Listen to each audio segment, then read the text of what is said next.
बिस्मिल्लाहिर्रहमानिर्रहीम। अस्सलाम वालेकुम एवरीवन, मैं हूं आपका मेज़बान मोहम्मद उसामा खालिद। उम्मीद करता हूं कि आप सब खैरियत से होंगे। कुदस फातिह सलाहुद्दीन अय्यूबी सीरीज़ का इस दफ़ा इस वीक जो है सेकंड एपिसोड के साथ तीसरी एपिसोड का ट्रेलर नहीं दिया गया। हालांकि तीसरी एपिसोड में से एक सीन दिया गया, लेकिन मुझे एक्सपेक्टेशन यही थी ये थर्सडे या फ्राइडे वाली रात को ट्रेलर रिलीज़ कर दिया जाएगा। तो एज एक्सपेक्टेड ट्रेलर रिलीज़ हो चुका है और सेकंड ट्रेलर हो सकता है सैटरडे वाली रात को दिया जाए या फिर ना दिया जाए।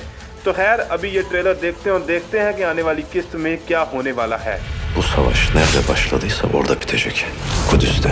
अब जैसा कि आपको मालूम था कि जहाँ पे एपिसोड के साथ एक सीन लगाया गया तीसरी एपिसोड का, जैसा कि उस सीन को भी मैं एक्सप्लेन कर चुका हूँ। तो उस सीन में वहाँ पे गैब्रियल जो है वो सुल्तान नूरुद्दीन जंगी के हुजूर में पेश हुए थे और अपने जो उन्होंने अपने कैदियों से वापस लेने की बात कर रहे थे। तो ये हो सकता है जवाब सलाहुद्दीन अय्यूबी का उसी टाइम पे आया हो और उन्होंने कहा है कि ये जंग जो है जहाँ पे शुरू हुई थी वहीं पे ख़त्म होगी। और वो जंग ज़ाहिर सी बात है, जब वो कुदस में गए थे तो जंग वहाँ से शुरू हुई थी, तो वो कह रहे हैं कि कुदस में ही ये जंग ख़त्म होगी।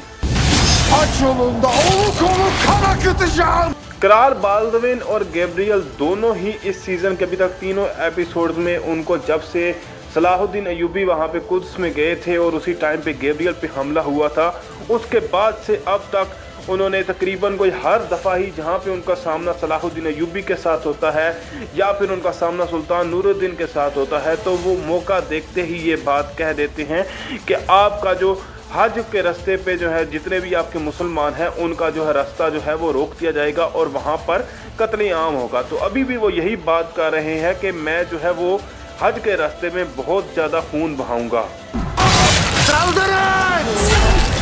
यहाँ पर जैसा कि देखा जा सकता है कि जैसा कि एपिसोड एंड जब हुई थी वहाँ पे सलाहुद्दीन अय्यूबी और उनके साथ सुरैया खातून जो हैं वो उस्ताद और प्रिंसेस विक्टोरिया को पकड़ने के लिए पहुँच चुके थे। और इसी दौरान जब एपिसोड का स्टार्ट होगा तो वहीं से उनकी जंग शुरू होगी। और सुरैया खातून और इस दफ़ा मतलब यहाँ पे उनके साथ अगर सलाहुद्दीन की बात की जाए तो काफ़ी ज़्यादा हम फाइट सीन उनके ऑलरेडी देख चुके हैं और उनको मिलकर लड़ते हुए देखने में ज़्यादातर व्यूअर्स को इस बात से खुशी भी होती है और मज़ा भी आ रहा है। सुल्तान नूरुद्दीन जो कि कराल बाल्दविन और गैब्रियल की बातों से अब एक किस्म के वो उनको हर दफ़ा की यही बात थी कि हम हज के रास्ते पर हमला कर देंगे, तो इस दफ़ा वो ये उनको जवाब दे रहे हैं कि अगर एक भी जान को नुकसान पहुंचाया गया, लेकिन इस बात को मुकम्मल नहीं किया गया इस ट्रेलर में। और देखते हैं कि एपिसोड में से आगे क्या बात की जाती है। पर खैर मुझे इस एपिसोड यानी सेकंड एपिसोड में इस बात की खुशी हुई कि सलाहुद्दीन अय्यूबी अस्कलान के मामले में अकेले नहीं थे, उनके पीछे उनके वालिद भी साथ थे। हालांकि वो खुलेआम उनका साथ नहीं दे सके, लेकिन वो खामोशी से उनके साथ खड़े थे और अगर जंग जीत कर आ जाते तो हो सकता है हालात मुख्तलिफ होते।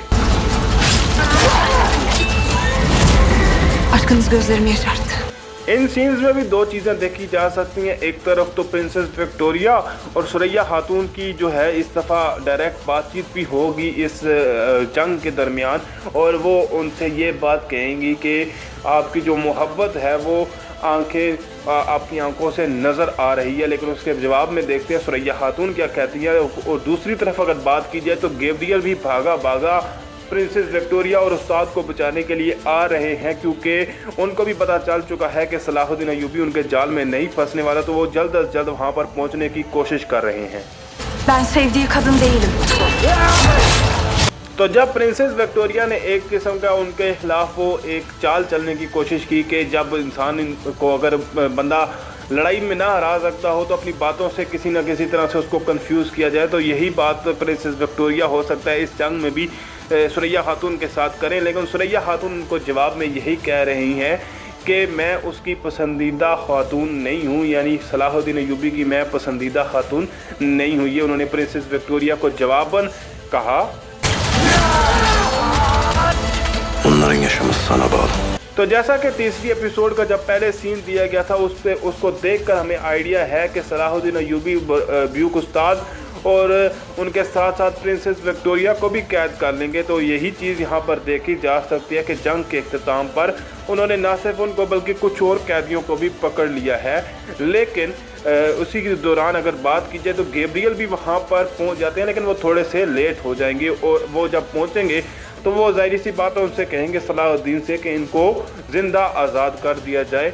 लेकिन सलाहुद्दीन अय्यूबी उनसे यही बात कह रहे हैं कि इन लोगों का ज़िंदा रहना अब तुम पे डिपेंड करता है, यानी हो सकता है तुम कुछ ऐसा कर सकते हो जिससे ये ज़िंदा रह सकें।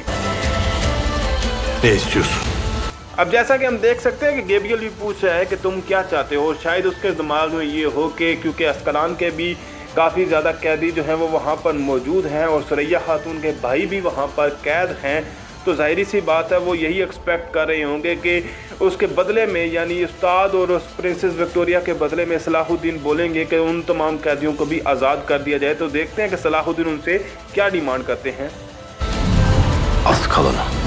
Nasıl bir ateşin içine düştüğünüzü farkında değilsiniz.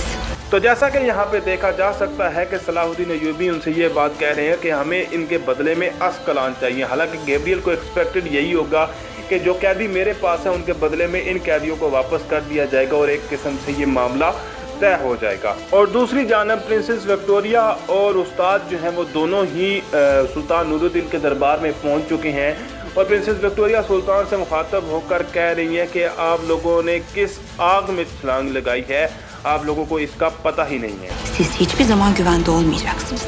इसके बाद जो अगली बात वो कह रही है उसका मतलब ये है कि आप किसी भी वक्त जो है वो महफूज नहीं रह सकेंगे, यानी कि आपके इस इक़दाम के बाद मतलब आप भी आराम से नहीं बैठेंगे। सुल्तान नूरुद्दीन को ये मतलब वहाँ पे उनके सामने खड़े होकर ये बात की जा रही है कि हम तो किसी न किसी तरह से बच जाएंगे, लेकिन आप भी इस इक़दाम के बाद आराम से चैन की सांस नहीं ले सकते, ये बात कही जा रही है।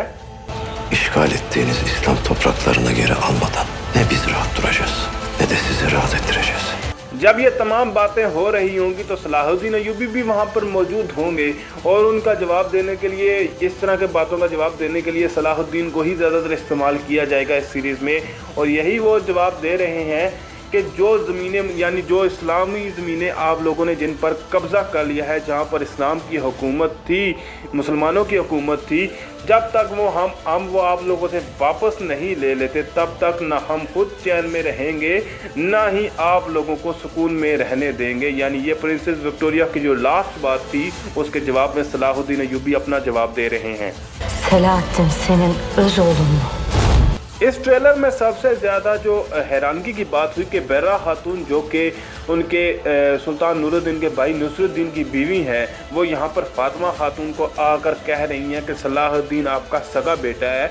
तो मेरे हिसाब से शायद हो सकता है कि वो एक किस्म का यहाँ पे तुक्का फेंक रही होगी कि इसके जवाब में फातिमा खातून क्या कहती हैं और उनसे इस तरह से उनकी पूछा जाए कि उनकी क्या राय है, तो हो सकता है किसी तरह से उनकी हकीकत के बारे में मालूम हो सके। Kimsin sen? Hain içimizdeymiş. अब इन सीन्स में जैसा कि देखा जा सकता है कि सुल्तान नूरुद्दीन के भाई जो नसरुद्दीन हैं उनके बेटे के गर्दन पर खंजर रखा हुआ है और वो आगे से यही सवाल कर रहे हैं कि आप कौन है। और मेरे हिसाब से गैब्रियल या उसका कोई आदमी होगा जो उनका डरा धमका कर कैदियों के मामले में उससे मदद तलब करने के लिए आया होगा। लेकिन बड़ी बात यह है कि सलाहुद्दीन को भी इस बात का शक हो चुका है कि हमारे दरमियान कोई गद्दार मौजूद है और देखते हैं कि वो गद्दार को सामने लाने के लिए क्या करते हैं। तो मिलते हैं नई अपडेट्स के साथ बहुत जल्द, तब तक के लिए इजाज़त दीजिए। अल्लाह हाफिज़।